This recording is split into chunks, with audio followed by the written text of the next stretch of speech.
ദുബായിലെ അൽഖൂസ് മേഖലയിൽ നിന്നുള്ള ഉറങ്ങുന്ന മനുഷ്യരുടെ ഈ ചിത്രങ്ങൾ നമ്മുടെ ആരുടെയും ഉറക്കം കളയാനുള്ളതല്ല. കോമൺവെൽത്ത് ഗെയിംസിന് ചെലവാക്കിയ 10,000 കോടി രൂപയുടെ ആനന്ദക്കഥ പറഞ്ഞ് ഡൽഹി നമ്മളെ അഭിമാനത്തിന്റെ അധിക തുങ്കപദങ്ങളിൽ എത്തിക്കുമ്പോഴും നമ്മൾക്ക് വിദേശ നാണ്യം നേടിത്തരുന്ന മലയാളികളടക്കമുള്ള പ്രവാസികളിൽ പലരും ഗൾഫ് രാജ്യങ്ങളിൽ ജീവിക്കുന്ന ജീവിതം ഇങ്ങനെയാണ്.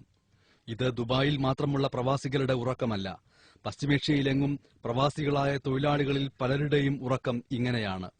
പകൽ ഇവർ പണിയെടുത്ത് നേടുന്ന പണത്തിന്റെ ഡിഡിയും മണി ഓർഡറുകളും പണമാക്കി മാറ്റിയെടുത്ത് ഇവിടെ ഇവരുടെ ബന്ധുക്കൾ സുഖകരമായ ജീവിതത്തിന്റെ ഡൺലപ്പുകൾ കിനാവ് കണ്ടുറങ്ങുമ്പോൾ പ്രവാസിയുടെ ഉറക്കം മൂത്രപ്പുരയിലോ കക്കൂസിലോ ഇടനാഴിയിലോ നൂറുകണക്കിന് പേരുടെ തൊഴിയും ചവിട്ടുമേറ്റാകുന്നു. കേരളത്തിൽ ഇപ്പോഴും ഒരു തൊഴിലാളിക്ക് 200 രൂപ മുതൽ 400 രൂപ വരെ ദിവസവേതനം ലഭിക്കുകയും അവകാശങ്ങൾക്ക് വേണ്ടി സമരം ചെയ്യുകയും ചെയ്യുമ്പോൾ ദുബായിൽ 500 ദിർഹത്തിൽ താഴെ വരുമാനത്തിന് കൂലിപ്പണി ചെയ്യുന്നവരുടെ രാത്രികൾ ഇങ്ങനെ ദുസ്വപ്നം പോലെ അവസാനിക്കുന്നു. ദുബായിലെ അൽഖൂസിൽ നിന്ന് ഉറക്കം വരാത്ത ഒരു പാവം പ്രവാസി അയച്ചുതന്ന യാഥാർത്ഥ്യം നിറഞ്ഞ ചിത്രങ്ങൾക്കൊപ്പം കേരളത്തിൽ നിന്ന് MS ബനേഷ്.